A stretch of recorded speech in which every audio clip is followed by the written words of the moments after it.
নমস্কার বন্ধুরা, farming with রজত চ্যানেলে আপনাদের সবাইকে স্বাগত। দেশ এবং দেশের বাইরে যে যেখান থেকে ভিডিওটি দেখছেন সবাইকে আমার ফার্মিং চ্যানেলে স্বাগত। আজকের ভিডিও আপনারা জানেন আমি সাধারণত কয়লার মুরগি কালচার করে থাকি। ব্রুডিং এর ভিডিও ইতিপূর্বে আমি আপনাদেরকে দিয়েছি এবং বড় ফার্মে শিফট করার ভিডিও ইতিপূর্বে দিয়েছি। আপনারা যদি দেখে না থাকেন অবশ্যই চ্যানেল ভিজিট করে সেটাকে দেখে নেবেন। আজকের ভিডিও হচ্ছে গতকাল রাতে ওদের আমি দ্বিতীয় ভ্যাকসিন করি, যেটা আইবি গামপুরা বলে ফাউল পক্সের জন্য। সেই ভ্যাকসিনটা করবার পর আজকে রেজাল্ট কি, আজকে ওদের বয়স মাত্র 15 দিন। সেই 15 দিনে ওদের কি রেজাল্ট এবং কেমন কি গ্রোথ নিয়েছে, ইচ অ্যান্ড এভরিথিং সমস্তটাই থাকবে। আশা করছি ধৈর্য সহকারে সম্পূর্ণ ভিডিওটি দেখবেন, স্কিপ করবেন না। তাহলে আমি কি কি কালচারের সাথে, আমি এই মুরগি ফার্মের কালচারের সাথে কি কি করি সেটা মিস করবেন না। তাহলে শুরু করা যাক আজকের ভিডিও। প্রথমে তো আমি ব্রুডিং করেছিলাম, আর আমার ভিডিও আগে বলে রাখি, আমার ভিডিও সাধারণত থাকে বন্ধুরা একদম নতুন যারা ফার্মার, পড়ুয়া, পড়ার ফাঁকে ফাঁকে যারা কালচার করতে চাইছেন, একদম নতুন ভাই ও বোনেদের জন্য। সেহেতু যারা কালচার সম্বন্ধে অবগত বা বিশেষ করে যাদের বড় চাষি নামে পরিচিত বা যারা কন্টিনিউ এই কালচারের সাথে যুক্ত রয়েছেন, বছরে বিভিন্নভাবে এক একটা লট তোলেন, তারা চাইলে স্কিপ করে যেতে পারেন। আমি একদম নতুন ভাই ও বোনেদের জন্য আজকের ভিডিওটি এনেছি, সাধারণত থাকেও তাই তাদেরই জন্য। তা একদম ব্রুডিং বয়সে যেটা যেদিন আমি হাতে পাই সেদিন থেকে তো কন্টিনিউ 3 থেকে 4 দিন ব্রুডিং হয়। তারপর আমি ঠান্ডার ওষুধটা কিছুটা অ্যাপ্লাই করেছিলাম, যেহেতু এখন বিভিন্ন অবস্থা, খারাপ অবস্থা চারিদিকে, সেই জন্য আজকের ভিডিওটি বিশেষ করে বানানো। যারা নতুন তারা বুঝবেন না, যারা পুরনো তারা তো অবশ্যই সবটাই জানেন। এখন ভাদ্র মাস পড়ে গেছে, চারিদিকে আবহাওয়া কিন্তু এক এক সময় এক এক রকম। আমাদের এখানে প্রচুর পরিমাণে বৃষ্টি হচ্ছে, আজকে প্রায় 7-8 দিন পরে রোদ উঠলো। আমি আজকের ভিডিওটা এই কারণেই করলাম, যে কারণে আজকে ভিডিওটা বানানো, যে নতুন ফার্মার যারা তারা অনেক সময় ভুল করে ফেলেন। যে দেখুন, আজ আমি যে কথা বলছিলাম, আমাদের এখানে গত 7 থেকে 8 দিন একটানা সূর্যের দেখা যায়নি, এবং প্রচুর পরিমাণে বৃষ্টি হচ্ছে, সকাল সন্ধ্যা বিকাল কোনো ঠিক নেই। আর ভাদ্র মাসের সিজনটা খারাপ খুবই জানেন। তাই আজকে দেখুন প্রচুর পরিমাণে আমাদের এখানে রোদ উঠেছে, যে কারণে কিছু করণীয় বলতে প্রচুর আজকে গরমও পড়েছে। আপনারা মুরগির খুব ক্লোজ থেকে দেখলে দেখতে পাবেন যে মুরগি কিন্তু একটু হা করে আজকে গরম অনুভব করছে। সেই জন্য কিছু করণীয় টিপস নিয়ে আজকের ভিডিওটা বানানো। দেখতে পাচ্ছেন আমার এখানে কিন্তু পর্দা ছিল। মুরগি ফার্মের মেন উদ্দেশ্যই কিন্তু পর্দা। মেন যে 4-5টা আমরা করণীয় থাকে মুরগি ফার্মে, কি কি করণীয় মুরগি ঠিকভাবে কালচার করতে গেলে, তার মধ্যে কিন্তু 4-5টা বিষয়ের মধ্যে একটা অত্যন্ত গুরুত্বপূর্ণ, যেটা পর্দা। মুরগির এই পর্দা ব্যবস্থাপনা নিয়ে আমার চ্যানেলে ইতিপূর্বে একটা ভিডিও আছে, আপনারা যদি না দেখে থাকেন অবশ্যই চ্যানেলটি ভিজিট করবেন। আচ্ছা, মূল কথায় আসা যাক। এই পর্দা কিন্তু আমার এই 7 থেকে 8 দিন দেওয়াই ছিল। আজ সকাল থেকে রোদ্দুরের প্রাদুর্ভাব হয় এবং প্রচুর পরিমাণে গরম লাগে, যেহেতু সকাল 10টার দিকে আমি এই পর্দা তুলে দিই, সম্পূর্ণটা তুলে দিয়েছি এবং ফাঁকাও রয়েছে। আমি কিন্তু এই 7-8 দিনের মধ্যে দেখুন সিলিং ফ্যান কিন্তু নেই, বন্ধই ছিল, আমি কিন্তু চালাইনি। আপনারা এটা অহেতুক কৌতূহল পূর্বক কখনোই আপনার ফার্মে ফ্যান রয়েছে বলে চালিয়ে দিতে হবে এরকম কোনো বিষয় নয়। ঠান্ডা যদি একবার গ্রোথ নেয় ছোটবেলায়, এই সময় যদি বড় ধরনের ঠান্ডা বা বিপত্তির কারণে সম্মুখীন হন, তাহলে কিন্তু আগামীতে আপনার ফার্মে মুরগি কালচার করা বড় দায় হয়ে যাবে। কারণ প্রথম 30 দিন, 28 থেকে 30 দিন, আপনারা জানেন আমি প্রতি ভিডিও বলি 28 থেকে 30 দিন প্রথম দিকে কিন্তু মুরগিকে খুব খুব কেয়ার করতে হয় এবং খুব যত্ন নিতে হয়। কোনো রকম ভুল ওদের করা যায় না, কারণ এই সময় ওদের গ্রোথটা নেয়। এই সময় যদি কোনো রোগ লেগে যায়, আপনার মুরগি কিন্তু সঠিক টাইমে গ্রোথ নেবে না, খাবার কিন্তু ঠিক খেয়ে যাবে। অনেকের প্রশ্ন আছে, আমাকে হোয়াটসঅ্যাপে কল করে জানান যে আমার মুরগির 50টা মুরগির কালচারে আমার কিন্তু 4 বস্তা খাবারের মানে কথা, খাবার কিন্তু ওরা ঠিক খেয়ে নিয়েছে কিন্তু গ্রোথ ঠিক মতন দেয়নি।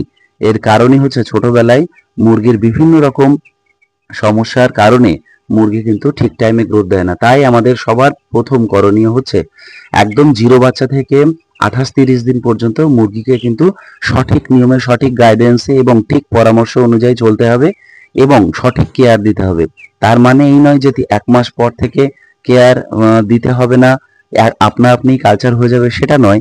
কিন্তু বিষয় হচ্ছে যেটা প্রথম দিকে কেয়ারটা একটু বেশি দিতে হবে। লাইফ স্টকিং বিজনেস করতে গেলে আপনার সবসময় কেয়ার প্রয়োজন। আম, তবুও প্রথম দিকে একটু কেয়ারটা বেশি দিতে হবে। ঠান্ডার ওষুধটা ঠিক মতন খাওয়াতে হবে, যেটা আমি করি। আপনাদেরকে আজ একটা স্পেশাল টিপস দিচ্ছি। আমি ব্রুডিং চলাকালীন কিন্তু 3 দিন একটা ঠান্ডা ওষুধের কোর্স করে থাকি। মুরগির মাত্র 3 থেকে 4 দিন বয়সের মধ্যে এই কোর্সটা কমপ্লিট হয়ে যায়। কিন্তু এই কোর্সটাই আপনি কিন্তু পরবর্তীতে বড় হয়ে গেলে করবেন না, তাতে কিন্তু ওয়েট লস হয়ে যাবে। ওয়েট গেনের পরিবর্তে ওয়েটটা লস হয়ে যাবে, সেটা করবেন না।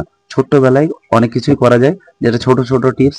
চ্যানেলের সাথে জুড়ে থাকবেন এইরকম ধরনের টিপস পেতে, অবশ্যই চ্যানেলটি ফলো করবেন। আর দেখুন, মুরগি 15 দিন বয়স, যেহেতু বুঝতেই পারছেন আমি কাছ থেকে দেখানোর চেষ্টা করছি, ওদের কিন্তু একটু পাখনা বড় হয়েছে, সেহেতু কিন্তু একটু ওড়ার প্রাদুর্ভাব রয়েছে। আমার যে ব্রুডিং এর যে লাল বোর্ড দেখতে পাচ্ছেন, সেই লাল বোর্ড ডিঙিয়ে ডিঙিয়ে বাইরে যাচ্ছে। তাই আমার করণীয় হিসেবে আমি একটু নেটটা টানিয়ে দিয়েছি। এই নেটটা এখানে টানিয়ে দিয়েছি যে কারণে ওরা কিন্তু বাইরে যেতে পারছে না।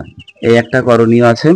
আর আমি আপনাদের মুরগিকে খাবার দিয়ে দেখাবো যে ওরা কেমন ফিড নিচ্ছে, এবং গ্রোথ তো দেখতেই পাচ্ছেন। তবুও আমি আপনাদের সুবিধার্থে আরো আরেকবার মুরগিকে কাছ থেকে দেখানোর চেষ্টা করছি, দেখতে থাকুন।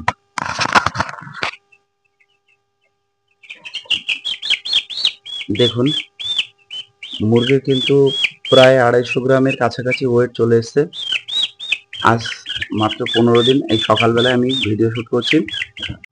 বন্ধুরা, সঙ্গে যেটা জানানোর জন্য আজকের ভিডিও, মুরগি চাষের প্রাণকেন্দ্র কিন্তু আপনারা জানেন এই লিটার।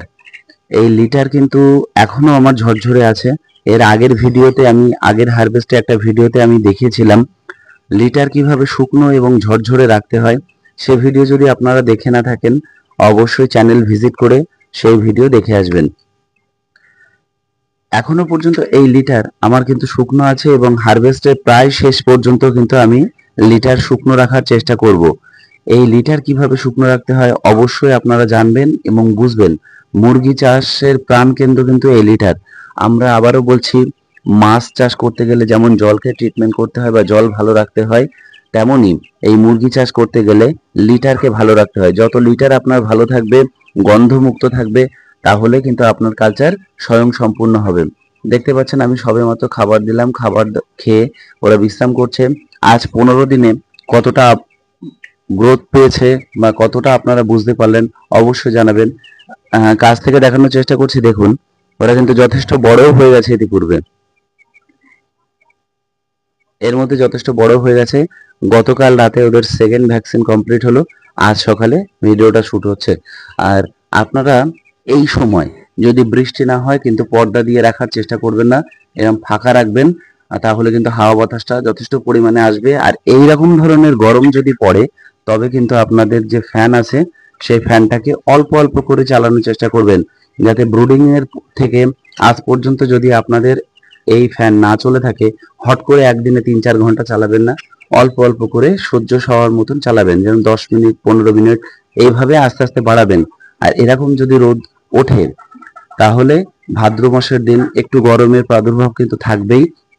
সে কারণে আস্তে আস্তে দুপুর বেলার দিকে অন্তত 11টা 12টার দিকে 2-3 ঘন্টা ফ্যানটা চালাবেন, তারপরে আবার ফ্যানটা বন্ধ করে দেবেন।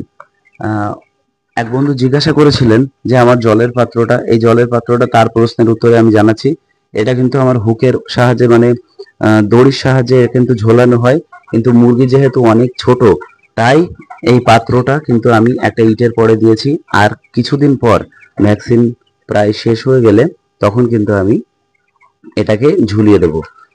ঝুলিয়ে দিলে উপকার কি, নিচের নোংরা উপরে ওঠে না।